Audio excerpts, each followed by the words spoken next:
Good morning, everybody. My name is Nathalie Paquet and I will be your webinar moderator today. Welcome to the first Tantan webinar of this year, and today we will present the support measures that have been developed for the Societal Stakeholder Organizations. To guide you through this presentation, I'm here with my colleague Ingrid Soutart, who is Program Manager in the Innovation Department, and your contact point for all the issues that you may have related to the societal stakeholders. Ingrid, the floor is yours. Thank you, Nathalie. Indeed, this will be a presentation on societal stakeholders. As we all know, standards have a broad impact on society, in particular on the safety and well-being of consumers, environmental protection, workers' safety, and working conditions and accessibility. The European Regulation 1025 of 2012 stresses the importance of participation of societal stakeholders at national level and complementing this through support at a European level from the recognized European organizations representing consumers, ANEC, environmental interest, ECOS, and social interest, ETUCS, also called the Annex III organizations. SBS is another Annex III organization, but since they don't represent societal stakeholders but business, they are not given the same level of support. The active contribution of these organizations is valuable for European standardization, in particular as the expertise needed to represent societal stakeholders effectively in the process of standards development at national level is often weak or absent. ANEC and ECOS have signed partnership agreements with CEN and CENELEC, while ETUC only signed a partnership agreement with CEN and not with CENELEC. As partner organizations, they have given the right to participate at governance level, so General Assembly and Working Group Policy, and the Societal Stakeholder Group, which is an advisory body that makes recommendations to the CEN and CENELEC Presidential Committee. And they also have the right to participate at technical level, so technical board, technical committees in observer capacity, working groups at expert and sector fora.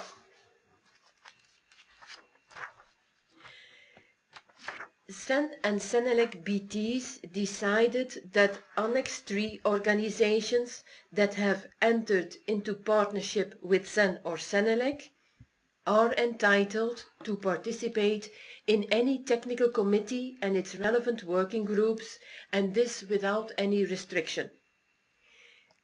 Experts appointed by these organizations have the right to attend meetings and receive relevant documents of those technical committees and working groups they have requested access to.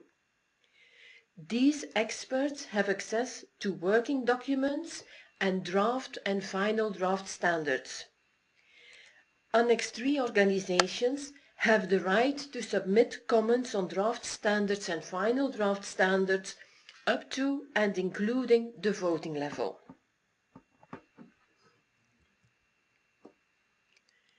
In 2016, CEN and CENELEC, in partnership with ANEC, ECOS and ETUC, agreed to embark on a project called Effective Participation of Societal Stakeholders in Standardization to enable these organizations to play a more central role in the standardization process, to raise their profile and understanding of their role in standardization, and to create a more distinct working relationship. The CEN and CENELEC administrative boards, or CAs, have agreed in November 2016 on 3 concrete measures to support and facilitate the effective participation of societal stakeholders to the standardization system and to address interface issues with the international standardization systems. The CEN and CENELEC administrative boards agreed that an opinion mechanism as developed by CEN and CENELEC technical boards shall be deployed as of the 1st of January 2017 and that information is provided in advance to all technical bodies.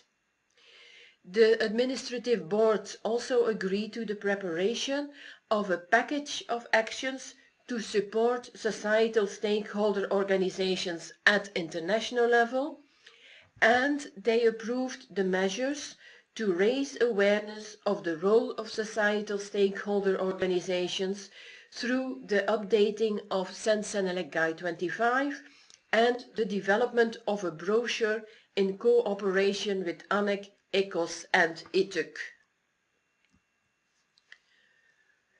From the 1st of January 2017 on, societal stakeholder organizations that are referred to as Annex 3 organization in the European regulation and that signed a partnership agreement with CEN or CENELEC, so ANEC, ECOS and ETUC, have the right to submit an opinion on draft or final draft standards. The next slides will cover the processing of the opinion or the route that the opinion mechanism will follow, including the timing when such an opinion can be submitted and how technical committees or subcommittees have to deal with opinions, and the template to be used by the societal stakeholder organizations. Societal stakeholder organizations are encouraged to submit an opinion on draft or final draft standards where they have participated in the work. The societal stakeholder organizations should convey their opinion in a sensitive and constructive way for the relevant technical committee or subcommittee to take it on board. The opinion does not form part of the ballot and does not affect the outcome of the vote, nor does it affect the national delegation principle or challenge the consensus building. There is a clear distinction between an opinion and a comment. There is no change regarding the right to submit comments during the standards development process. This is the first part of the template that societal stakeholder organizations fill in to submit their opinion. The template provides details on the submitting organization, so who submits the opinion and when. It also provides details on the technical body, which technical committee will be affected and who holds its secretariat. The template provides details on the work item and at what stage is the standard. There is a note 1 next to inquiry, which refers to the fact that the opinion is made in addition to the submission of any detailed technical comment. And then we have the opinion itself and whether this opinion is favorable or not, and comments in support of the opinion. If the opinion is not favorable, then the NSB or National Committee template for comments must be used and attached to the form in order to allow the technical body to respond. The second part of the template provides information on whether the societal stakeholder organization actively participated in the development of the standard or not, and whether they submitted comments during the standards development phase and whether these comments were accepted by the technical body or not. In case the opinion would be not favorable, then the societal stakeholder organization shall state whether this is in line with earlier comments provided to the technical body. And there is also a possibility for the submitting organization to provide annexes. This slide reflects the time frame for the development of a standard. Submission of an opinion during the inquiry phase. How does it work? The Societal Stakeholder Organization, or SSO, has the right to submit an opinion during the inquiry phase by sending the filled-in template to the CEN and CENELEC Technical Board Secretariat, an email address called bt@cencenelec.eu. When received, CCMC forwards the opinion to the TC or SC's chairperson and secretary and informs the technical board or BT. Upon reception, the TC or SC secretary immediately uploads the opinion on the e-committee tool for CEN or the collaboration tool for CENELEC and informs the technical committee or subcommittee that this opinion needs to be considered together with all the comments submitted during inquiry. Should the Societal Stakeholder Organization wish to introduce changes to the text of the standard under development, this is done through the regular commenting process, namely through the submission of comments. CCMC also attaches the opinion to the voting results file and uploads it on eTrans4Cen or the FTP site for CENELEC, so that the TC or subcommittee and CENELEC members can view the opinion. Then the TC or SC decides on the follow-up to be given to the opinion, and the TC or SC secretary informs CCMC of the corresponding technical committee or subcommittee decision.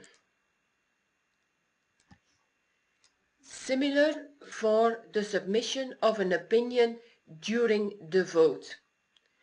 The Societal Stakeholder Organization Secretariat has also the right to submit an opinion during the vote by sending the filled-in template also to the Technical Board Secretariat. When received, CCMC forwards the opinion to the TC or SC, chairperson and secretary, and informs the Technical Board. Upon reception, the Technical Committee or Subcommittee Secretary immediately uploads it on the e-committee tool for CEN or the collaboration tool for CENELEC and informs the TCSC that this opinion needs to be considered during the first occasion the Technical Committee or Subcommittee has, which will in most cases be its next meeting. Any possible residual comment on the text of the final draft standard is submitted through the regular commenting process. CCMC also attaches the opinion to the voting results file and uploads it on eTrans4Cen or the FTP site for CENELEC for the TCSC and CENELEC members to view. Then the TC or SC agrees on the follow-up to be given to the opinion, and the Secretary informs CCMC of the TC or subcommittee decision. For what concerns the Technical Board involvement, so CCMC informs BT of each step of the opinion mechanism, so reception of the opinion and follow-up as agreed by the Technical Committee or Subcommittee, and a register of opinions will be a standing item on the CEN and CENELEC BT agendas, which will allow tracking of the opinion for all BT participants, including the Societal Stakeholder Organizations. The Societal Stakeholder Organizations are hence informed of the follow-up given to their opinion through the BT channel and through the CEN-CENELEC Societal Stakeholder Group in which they participate. Information on the opinion mechanism as well as the template will be uploaded on CEN-BOS and the CENELEC website, and the right of opinion will also be included in CEN-CENELEC Guide 25, which is the concept of partnership with European organizations and other stakeholders. Which are the key learning points from this presentation? Key is the effective participation of societal stakeholders at national level and complementing this through support at the European level from ANEC, ECOS and ETUC. The societal stakeholder organizations have the right to submit comments on draft standards and final draft standards up to and including voting level, and in addition they also have the right to submit an opinion during inquiry and vote and by using the template. The technical committee or subcommittee has to consider the opinion and agree on a follow-up. CCMC program managers will help you to deal with any opinion you may receive. More information on the activities of ANEC, ECOS and ETUC can be found in the Societal Stakeholder Toolbox on the CEN and CENELEC website. CCMC holds a help desk for societal stakeholders, which is an email address that you also find on this website. We share a list of national contact points with national standardization organizations, as well as ANEC, ECOS and ETUC for societal matters. And together with ANEC, ECOS and ETUC, CCMC is developing an e-learning tool for societal stakeholders. I believe we still have time for some questions and answers, but if you would have questions later, please do not hesitate to send them by email. You have my personal email address and also the general email address society@cenelec.eu. But I would also like to remind you that in case you would like to have more information on the role of partner organizations in technical committees, this can be found in the recording of the 1010 webinar of the 10th of September 2015, and that is still available from the CENELEC website. Many thanks for your attention.